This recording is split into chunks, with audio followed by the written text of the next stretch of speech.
Hello everyone, welcome back to the channel. In today's video, I'm going to show you how to export a Miro board. Whether you want to save your work, share it with others, or print it for a meeting, Miro provides several easy export options. Let's get started. First, open Miro in your web browser and sign into your account. Then, open the board you want to export. Once your board is open, look at the top left corner and click the three-dot menu on the board toolbar. From the menu, select Board to access the available board options.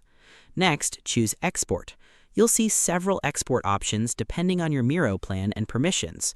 You can export your board as an image, PDF, board backup, or other available formats. If you want to export only a specific section of your board, create or select a frame around the content first. This helps keep the exported file clean and focused. After selecting your preferred format, click Export and wait a few moments while Miro prepares your file. Once the export is complete, the file will be downloaded directly to your device. If you're not sure where it went, check your Downloads folder. If you need a printed copy, exporting as a PDF is usually the best option. You can then open the PDF and print it using your computer's print settings.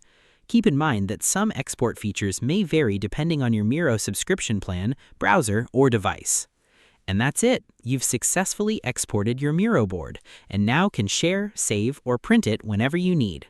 If this video helped you, don't forget to like, subscribe, and turn on notifications for more easy tech tutorials. Thanks for watching, and I'll see you in the next video.